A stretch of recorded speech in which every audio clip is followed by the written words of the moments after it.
Welcome back, everyone. This is part 3 for this news bulletin today. It's Wednesday, December 26, 2012. My website is ggnonline.com, and on YouTube is ddarko2012 and ddarko2013.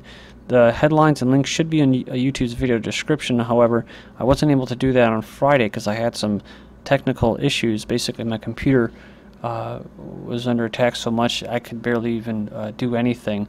I had to reinstall my operating system over the weekend, and just today didn't have any problems since then. It's just about to record and I got a blue screen crash, so I'm still under attack, and there's no guarantee that I'll be able to continue doing this. But for however long I can, I'm going to keep covering the same information.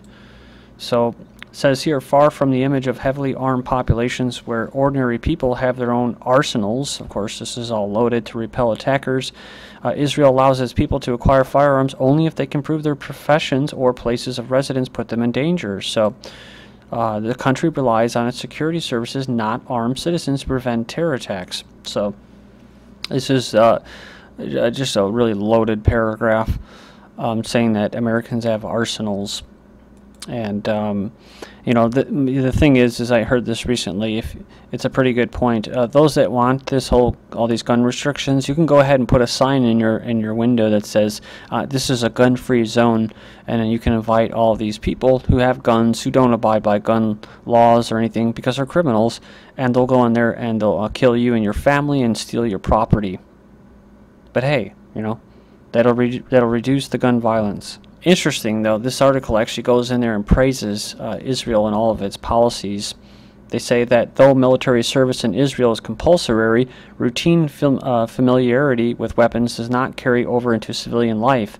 Israel has far fewer private weapons per capita than the U.S., and it says because they're more enslaved, that's why they have compulsory military. And while there have been gangster shootouts in the streets from time to time, gun rampages outside the context of Israeli-Palestinian conflict, the conflict, that's occupation and colonization of land that they stole, is basically unheard of. It's interesting too because most of these lone shooters, these big publicized lone shooters, in my mind is actually a Zionist psychological operation. So I think that's why it would be unheard of, because they're not going to do it in their own country, because they already disarmed their people. They don't have to do it. But here in the United States, we live in a Zionist-occupied territory, so that they want to make sure they disarm their subjects.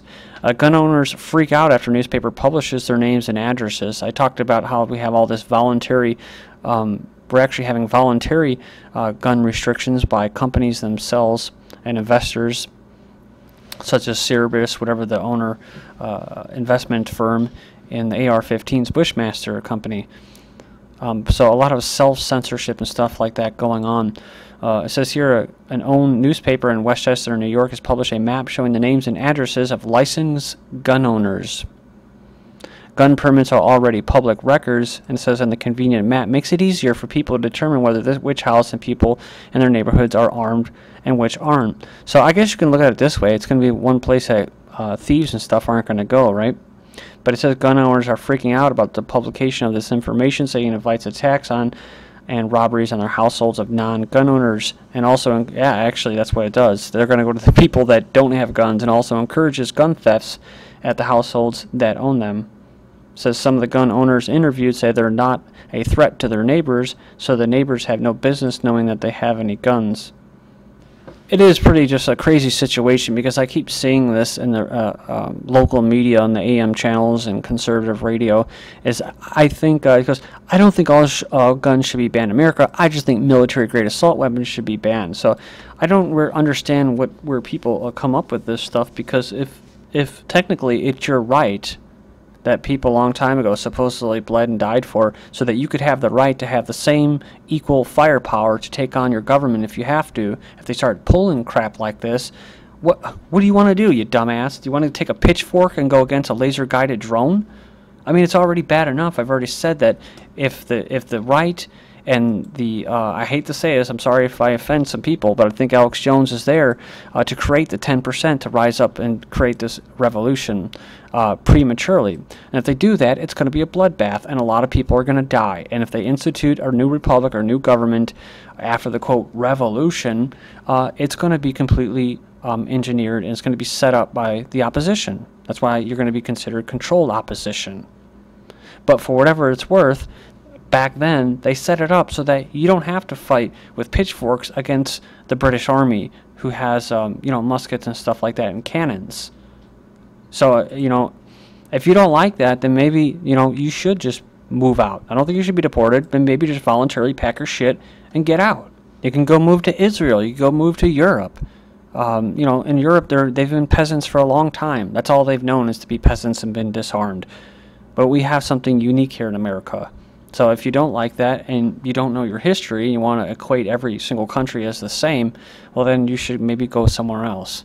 San Francisco and but like I said, the main thing is that a lot of this actually, when these people buy these weapons and they go out there and they do their frenzy buying because they think that the government's going to come and get their guns.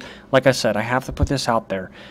I don't think that this is the point. It's actually people, when they really should be saving their money or spending on other things, they're going to be spending on all these weapons.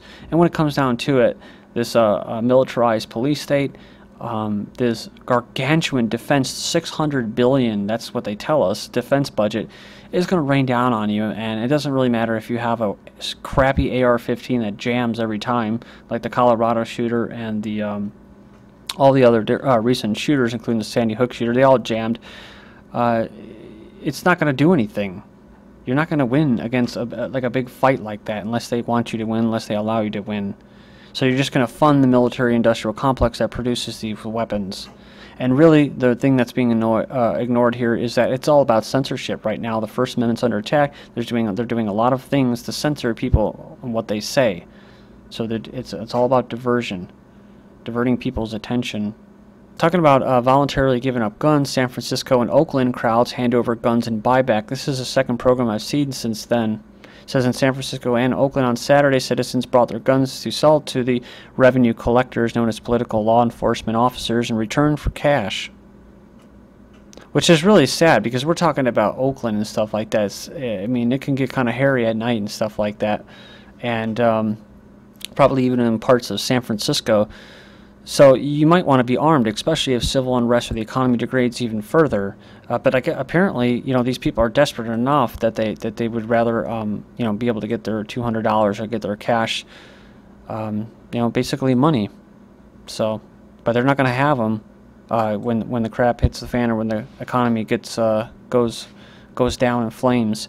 Says the police chief. When we remove guns off our streets, that could be used in a crime. We reduce the possibility of our youth and our community being a victim. So this is an interesting thing, too, to note. Over the weekend, we had this firefighter who got shot while going in there. And everybody's, that sucks and everything. But something that I noticed in a video recently about 2012 and that is this cycle, which is the fear of death cycle. So basically, one of the things that you never think about is people who have a victim mentality. It's about creating victims. You have the perpetrators, i.e. the person who's desperate or greedy enough to go in someone's house and hold them up at gunpoint and try to steal their property or do them harm. Then you have the victim. The victim, of course, can try not to be a victim, arm themselves, and try to defend themselves. Then you have the rescuer, which is the political law enforcement pig, who's usually never there to be to prevent the problem. It takes 5 minutes for them to get to the scene after shots are fired, so they're not going to actually be there to help you. And also with firemen. The thing with firemen, too, is that they are afraid of death.